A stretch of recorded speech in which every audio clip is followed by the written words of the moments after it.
बिस्मिल्लाहिर्रहमानिर्रहीम अस्सलाम वालेकुम dear students, this is new syllabus primary mathematics book 5 और आज हम बात करने लगे हैं chapter number 3 introduction to algebra. एक तो आप लोग अलजेब्रा का नाम सुनकर घबरा जाते हो, तो घबराना नहीं है बच्चों, वीडियो एंड तक देखनी है और अच्छी लगे तो लाइक कमेंट शेयर करने के साथ साथ चैनल को सब्सक्राइब करना है, ठीक है। तो यहाँ पर है पेज 59 पर कुछ प्रैक्टिस क्वेश्चंस, एंड तक आप देखोगे तो इंशाल्लाह आपकी जितनी भी प्रॉब्लम्स हैं, क्वेरीज हैं, वो सब सॉल्व हो जाएंगी। यहाँ पर क्वेश्चन नंबर 1 में कह रहे हैं there are P cookies in a container. For example there are 4 cookies in a container. P को देख के आपने परेशान नहीं होना, बस जहन में लेकर आना है कि भाई ये भी कोई एक नंबर है, जैसे कि 1 2 3 4 होते हैं, ठीक है।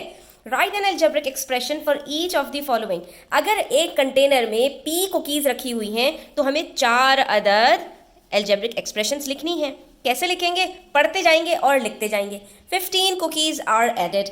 15 कुकीज आर एडेड। एडेड का मतलब आपको पता है, कोई नई बात नहीं है, तो बस पी के अंदर 15 कुकीज ऐड कर दो। पी कुकीज हैं, 15 कुकीज और आ गई। अब नंबर बता दिया कि पहले आपके पास जितनी भी थी उसके अंदर 15 ऐड कर दो। पहले हमारे पास पी थी, अब 15 और आ गई। How many cookies are there in the container? तो P plus 15, simple. 15 cookies are eaten. 15 cookies खा ली गई। 15 कुकीज खा ली गई। How many cookies are left? 15 cookies खा ली गई, तो बच्चों अब कितनी बचेंगी? P माइनस 15, ठीक है। P minus 15। How many cookies are there in 5 such containers? अच्छा, आपको ये नहीं है कि एक जो आपने एक्सप्रेशन लिख ली उसके आगे से कंटिन्यू करना है, नो। आपके पास हर एक्सप्रेशन को लिखने के लिए सिर्फ P ही कुकीज है कंटेनर के अंदर। पहली वाली के अंदर सिर्फ इतनी बात थी कि 15 कुकीज ऐड हो गई तो P प्लस 15। अब बात खत्म। दोबारा से कंटेनर के अंदर सिर्फ P कुकीज है। 15 कुकीज खा ली, फॉर एग्जाम्पल 20 कुकीज थी, उसमें से 15 खा ली, तो क्या किया? 20 माइनस 15 यानी P माइनस 15। अब कह रहे हैं दोबारा से P कुकीज है कंटेनर में, ये बता दो how many cookies are there in 5 such containers. अगर 5 कंटेनर्स हैं, हर एक में P कुकीज है, P plus P plus P plus P, तो क्या करते हैं बच्चों, जब हमारे पास सेम क्वांटिटी के बहुत सारी चीजें होती हैं, मल्टीप्लाई करते हैं। तो हम किससे मल्टीप्लाई करेंगे? 5 से मल्टीप्लाई करेंगे, तो P मल्टीप्लाई बाय 5 बराबर होता है 5P के, ठीक है। All the cookies in 5 such containers are put equally into 12 bowls. अब ये कह रहे हैं कि ये जो 5P है, यानी 5 कंटेनर्स के अंदर ये जो बराबर बराबर P आपके पास कुकीज हैं, इन कुकीज को यानी 5P कुकीज को डिवाइड कर दिया, शेयर कर दिया, इक्वली डाल दिया इनटू 12 बोल्स। और जब हम कोई चीज़ शेयरिंग करते हैं बराबरी के साथ, तो वहाँ क्या करते हैं? वेरी गुड, डिवाइड करते हैं। तो how many cookies are there in each bowl? तो आपने सिंपली क्या कहना है? 5P डिवाइडेड बाय 12, यानी 5P अपॉन 12 हो जाएगा। इसमें आपने कुछ भी मसले वाली बात नहीं है, ठीक है बच्चों। बस आपने इसको अब कॉपी के अंदर एक्सप्रेशंस को नोट डाउन कर लेना है। इसी तरह आ जाओ पेज नंबर 60 पर। क्वेश्चन नंबर 2 है। अब की दफ़ा आपको इन्होंने अलग अलग कुछ वर्डिंग्स दी हैं, उनकी आपको अलजेब्रिक एक्सप्रेशन लिख देनी है। Add A to 9। 2 चीज़ें हैं, एक वेरिएबल है, एक नंबर है, दोनों को ऐड करना है। A plus 9। Subtract B from 10। ये तो आप पढ़ते हुए आ रहे हैं ना बचपन से कि जब सब्ट्रैक्शन की बात होती है तो पहले वाला जो डिजिट होता है वो बाद में चला जाता है, जो बाद वाला होता है वो पहले आ जाता है। अब की दफ़ा सब्ट्रैक्शन करनी है, लेकिन 10 में से B को सब्ट्रैक्ट करना है, तो B माइनस 10 गलत हो जाएगा बच्चों, ठीक है। इस चीज़ का बहुत ध्यान रखना होता है, जो नंबर बाद में होता है वो हमेशा पहले आता है सब्ट्रैक्शन और डिवीजन के अंदर। Multiply C bye 7। मल्टीप्लिकेशन के अंदर भी एडिशन की तरह होता है कि पहले किसी को भी लिखो बाद में किसी को भी लिखो, मतलब एक ही होता है। लेकिन जब हम वेरिएबल के साथ किसी कोफिशिएंट को लिख रहे होते हैं तो कोफिशिएंट पहले आता है, वेरिएबल बाद में आता है। तो आप यहाँ पर C मल्टीप्लाई बाय 7 लिखो या 7C लिखो, दोनों बातें बिल्कुल सही है, लेकिन C7 ना लिखना। Divide, okay. नेक्स्ट हमारे पास है part D, divide D by 8। अब इसको बहुत गौर से देखना है आपने बच्चों। जब डिवीजन की बात आती है और अगर बाय लगाएं बच्चों, तो उसके अंदर जो नंबर पहले है वो न्यूमरेटर बनता है, जो नंबर बाद में है वो डिनोमिनेटर बनता है, ठीक है। Divide D by 8। D को डिवाइड करें 8 से, ठीक है। तो इस चीज़ का आपने बहुत ज़्यादा ध्यान रखना है। लेकिन जब हमने क्वेश्चन नंबर 1 में किया था कि put equally into 12 bowls, into जब था बच्चों, तो हमारे पास वहाँ पर भी 12 के अंदर 12 जो था वो डिनोमिनेटर बना था। तो इन वर्डिंग्स के ऊपर आपको बहुत ज़्यादा ध्यान देना होता है। उसके बाद कह रहे हैं subtract 12 from toys of E। अब सब्ट्रैक्शन की बात है तो 12 हमारे पास क्या है, पहले लिखा हुआ है, तो वो बाद में आएगा, ठीक है। तो हमने ये बाद में ही लिख दिया और उससे पहले माइनस का साइन लगा दिया। अब जो भी कुछ होगा वो उससे पहले आएगा, लेकिन किस चीज में से उसको सब्ट्रैक्ट करना है? Toys of E। ऑफ का मतलब होता है मल्टीप्लाई, E का टॉइस यानी 2E।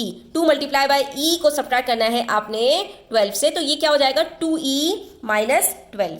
इस चीज़ को आपने बहुत ज़्यादा वर्डिंग्स को ध्यान में रखना है। अब कह रहे हैं ऐड टू को ऐड करना है किसके साथ, 2 4 टाइम्स। अब आप टेबल जब पढ़ते हैं तो क्या पढ़ते हैं बच्चों, 2 टाइम्स 2 इज 4, 3 टाइम्स 4 इज 12। तो उसके अंदर भी क्या है, ये मल्टीप्लाई हो रहा होता है। तो 4 टाइम्स ऑफ f, इसका मतलब क्या है, 4 मल्टीप्लाई बाय f। तो आपको 2 के साथ ऐड कर देना है 4f को, ठीक है। कितनी सिंपल सी इक्वेशन लग रही है ना, ये एक्सप्रेशन कितनी सिंपल सी लग रही है दिखने में, लेकिन जब हम वर्ड्स पढ़ रहे होते हैं तो ऐसा लग रहा होता है कि पता नहीं क्या कोई हमसे जो है वो अजीब सी अनहोनी चीज़ कह दी है, ठीक है। इसलिए परेशान नहीं होना आपने। Divide the sum of, divide करना है आपको, क्या डिवाइड करना है, सम का मतलब होता है प्लस, ऑफ 11 एंड g, यानी 11 और g का जो सम है, 11 प्लस g जो है उसको आपने डिवाइड कर देना है किससे, बाय 9 से डिवाइड कर देना है। तो 11 plus g upon 9।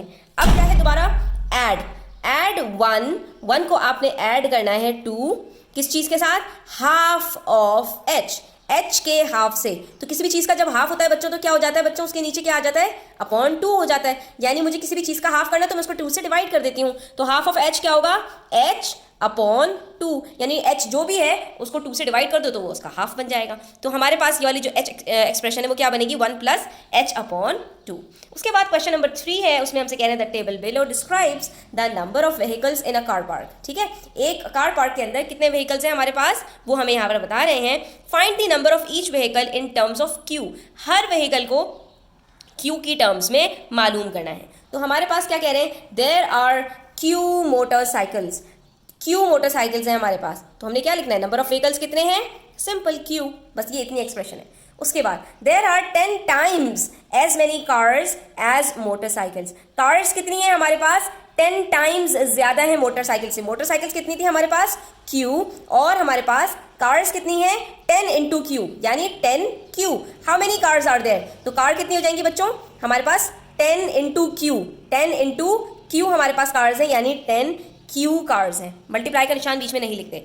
There are 3 times, यानी 3 multiply by as many motorcycles as scooters, और जो हमारे पास मोटरसाइकिल्स हैं कितनी थी, क्यू, वो हैं कितनी बच्चों, वो स्कूटर्स से 3 टाइम्स ज्यादा है। तो स्कूटर्स कितनी होंगी, 3 टाइम्स कम हो जाएंगी। तो 3 टाइम्स कम होने का मतलब क्या है, क्यू को डिवाइड कर दो 3 से, क्योंकि हमारे पास मोटरसाइकिल्स क्यू हैं और वो 3 टाइम्स ज्यादा है स्कूटर्स से। तो स्कूटर्स क्या हुई, स्कूटर्स कम हुई, और कम कितनी हुई, 3 टाइम्स कम हो गई। तो क्यू अपॉन 3, क्यू को डिवाइड कर दो 3 से, तो स्कूटर्स पता चल जाएंगी।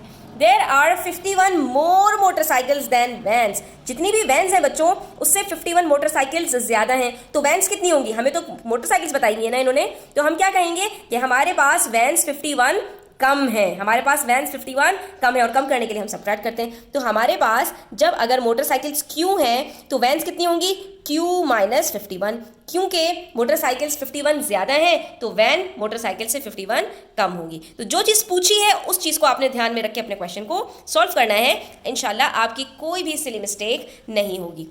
यहाँ पर हमारे प्रैक्टिस क्वेश्चंस कंप्लीट होते हैं। Thanks for watching the video till the end, take care, अल्लाह हाफिज़।